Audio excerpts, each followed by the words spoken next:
We've got some great titles of things that Mr. Davis presented to me. Picture this: Detroit, 1998. The Opera House is packed, velvet seats filled with dignitaries, singers, producers, all gathered to honor the Queen of Soul. But backstage, tension cuts through the air like a knife. Aretha Franklin is seated in her dressing room, silent, regal, and visibly livid. The cause? A name on the program she never approved. She calmly closes her makeup case, looks her assistant dead in the eye, and says, "If he sings tonight, I walk." The event scrambled to reshuffle, panic filling the halls. Aretha didn't need a microphone to command a room. Just a look, a word, a pause. For decades, she was silent about the egos, the backstabs, the betrayals. But in her final years, the Queen of Soul began naming names. These weren't petty spats. They were wounds, deep ones. And first on her list, a woman who once tried to claim her crown, Beyoncé, the comment that sparked a royal feud. It was supposed to be a tribute, a celebration of two icons sharing one stage. At the 2008 Grammys, Beyoncé took the mic to introduce the legendary Tina Turner. With a radiant smile and commanding presence, she declared Tina the Queen. The crowd erupted in applause, but somewhere across the country, another queen sat in silence. Aretha Franklin. To most, it was a harmless compliment, but to Aretha, who had spent over 4 decades earning the title Queen of Soul, it felt like a direct challenge. The crown to her wasn't just a nickname, it was a legacy, earned through gospel roots, civil rights performances, and unmatched vocal mastery. To hear it handed to someone else, even in another genre, wasn't just careless, it was disrespect. Within hours, Aretha released a rare public statement. She didn't name Beyoncé outright, but the tone was unmistakable. She called the remark a cheap shot and a lapse in respect, sending shockwaves through the music world. Some fans dismissed it as diva behavior, but those close to Aretha knew better. This was about more than ego, it was about the erasure of history. Aretha had fought to claim space in a world that often tried to silence black women, and now, a younger artist, who had grown up idolizing her, was rewriting that story without so much as a nod. From that moment on, Aretha made it clear. She wouldn't attend events Beyoncé headlined, wouldn't share a bill, wouldn't be photographed beside her. And in private, she didn't hold back. Friends say Aretha referred to her as a gifted girl who forgot to curtsy. But that was just the beginning, because the next name on her list wasn't just competition. He was once a friend. Until one night, he humiliated her on national TV. Ray Charles, the duet that never happened again. In the mid-1970s, anticipation buzzed through the studio. Aretha Franklin and Ray Charles, two titans of soul, were scheduled to perform a once-in-a-lifetime live duet on national television. The network was promoting it as a historic moment. Rehearsals had been smooth, respectful, even joyful. They laughed, swapped stories, and harmonized with ease. Everyone expected magic, but when the cameras started rolling, something changed. Ray, ever the improviser, began deviating from the agreed-upon arrangement. He extended bridges, added flourishes, and twisted the rhythm in ways that hadn't been rehearsed. What was supposed to be a tight, elegant duet became a musical minefield. Aretha, a consummate professional, tried to adjust in real time, but the performance quickly slipped off balance. To the casual viewer, it looked like spontaneity, but to Aretha, it felt calculated. Off-camera, Ray reportedly chuckled with producers, saying, "She's great, but not quick on her feet." That one line changed everything. Aretha was livid. She had built her career on poise, on control, on mastery. To be mocked so publicly, especially by someone she admired, wasn't just disrespectful. It was humiliating. She never performed with Ray again. Not on television, not on tour, not even in private sessions. And though she never addressed it directly, insiders say she told friends, "He tried to turn a duet into a solo, and me into his punchline." To Aretha, it wasn't just a moment of musical chaos. It was personal betrayal. A man she once called brother had turned her spotlight into a stunt. And the next musician on her list? He didn't pull stunts. He used words, sharp ones. Luther Vandross, the studio clash that turned ugly. In the early 1980s, Aretha Franklin was preparing for a major comeback. The Queen of Soul was ready to remind the world why she held the crown, and Clive Davis had just the man in mind to lead the charge. Luther Vandross.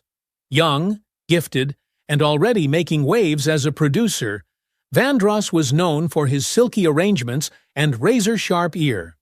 At first, the match seemed electric. Aretha brought fire, Luther brought finesse. But almost immediately, sparks turned to smoke. Luther was a perfectionist. He wanted every note polished, every phrase sculpted. Aretha, on the other hand, was pure instinct. She sang from her gut, not a blueprint. The tension was subtle at first, mumbled comments, drawn-out takes, but it escalated quickly. The breaking point came during a late-night session. Luther allegedly turned to Aretha, frustration dripping from his voice, and said, "Stop over-singing." Silence. Aretha stood, looked him square in the eye, and said, "Nobody tells the Queen how to reign." She walked out. Just like that. The album, Jump to It, was eventually completed, and became a hit. But the energy behind the scenes was radioactive. Every harmony masked an argument. Every take was a tug-of-war. They never worked together again. And Aretha never forgot. In private, she didn't mince words. He made good music, but he made it hell to make. To outsiders, the tension was just creative friction. But to Aretha, it was deeper.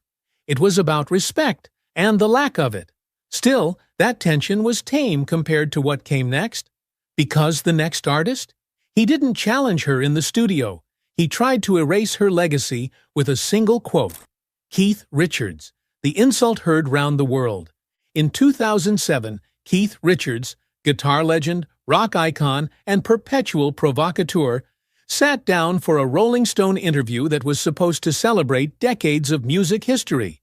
But when the conversation turned to modern soul, his answer shocked even longtime fans. "Soul died with Otis Redding," he said casually. "Aretha's still around, but it's not the same." To some, it was just a cranky rock star clinging to the past. But to Aretha Franklin, it was an erasure, a dismissal of her life's work, her artistry, and her enduring relevance.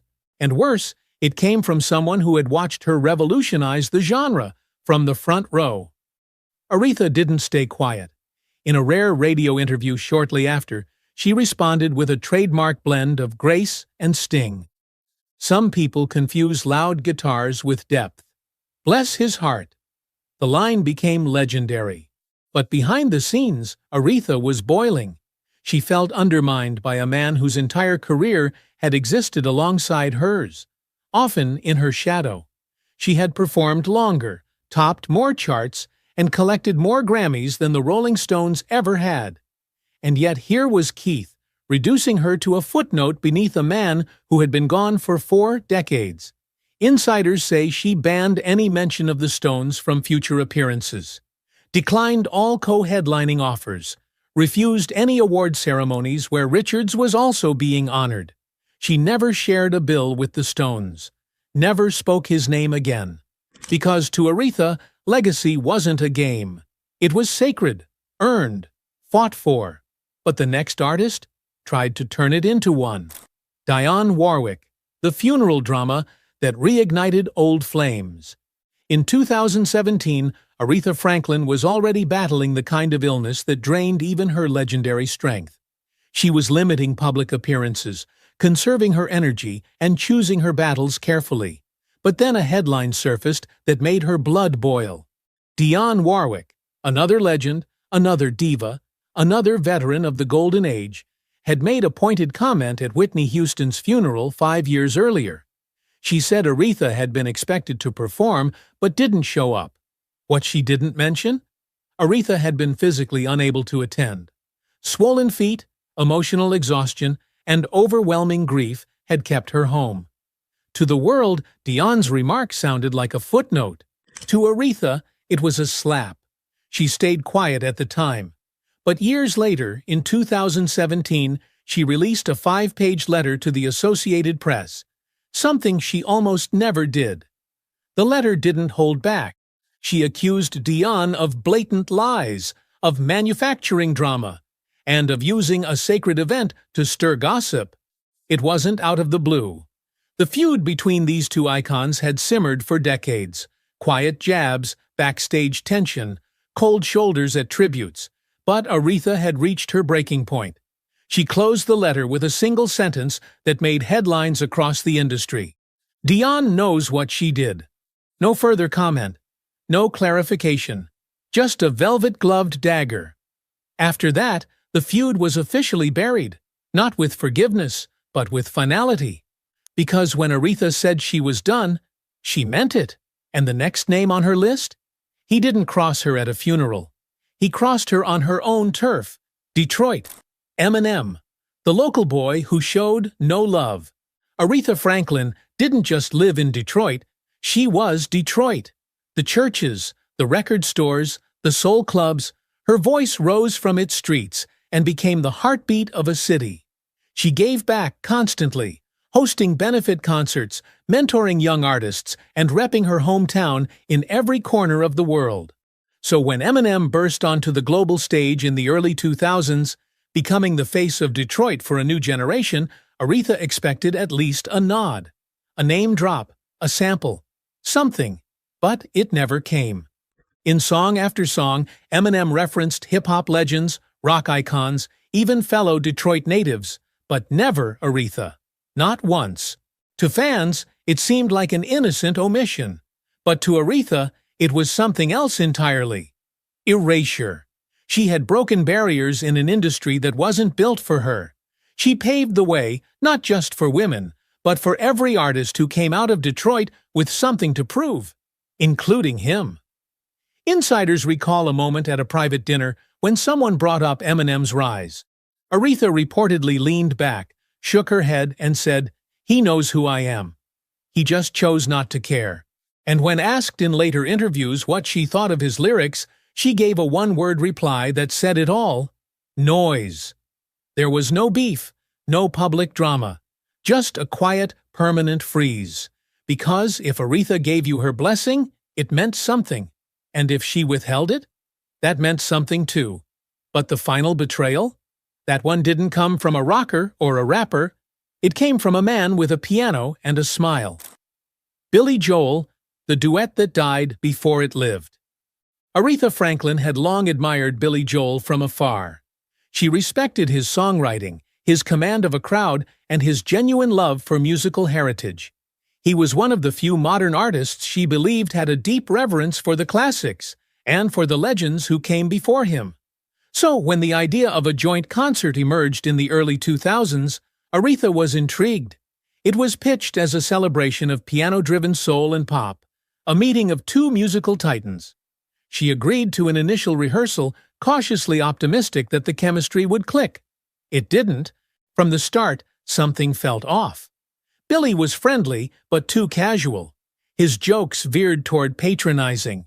During a brief break, he reportedly laughed and said, "Come on, Ree, loosen up. Take a shot of whiskey and lighten the mood." Aretha didn't drink. Never had. She had spent her entire career commanding respect without ever dulling her edges. The comment wasn't just tone-deaf, it was insulting. She stood up, quietly packed her things, and walked out of the rehearsal. No raised voice, no dramatic exit. Just silence and a slammed piano lid. Later that week, a close friend heard her say, "He plays piano like a poet, but talks like a fool." The concert was quietly canceled. No press release, no follow-up. And from that day on, Billy Joel's name disappeared from her orbit. No invitations, no duets, no mutual appearances. Because to Aretha, respect was the music behind the music. And once that was gone, so was the relationship. Why Aretha stayed silent. Until now. For decades, Aretha Franklin let the music speak. She was the first woman inducted into the Rock and Roll Hall of Fame. The voice behind Respect, Natural Woman, and Chain of Fools. But behind every high note was a story, a conflict, a silence she chose to keep. Until now. Because at 76, with the end near and the crown still firmly in place, Aretha decided to tell the truth. Not for revenge, but for clarity. Because even queens bleed, even legends get burned, and sometimes the most powerful anthem is finally saying the names out loud. Which name shocked you the most? And do you think Aretha was right to hold these grudges, or were they just the cost of greatness? Let us know below, because the queen may be gone, but her voice still speaks volumes.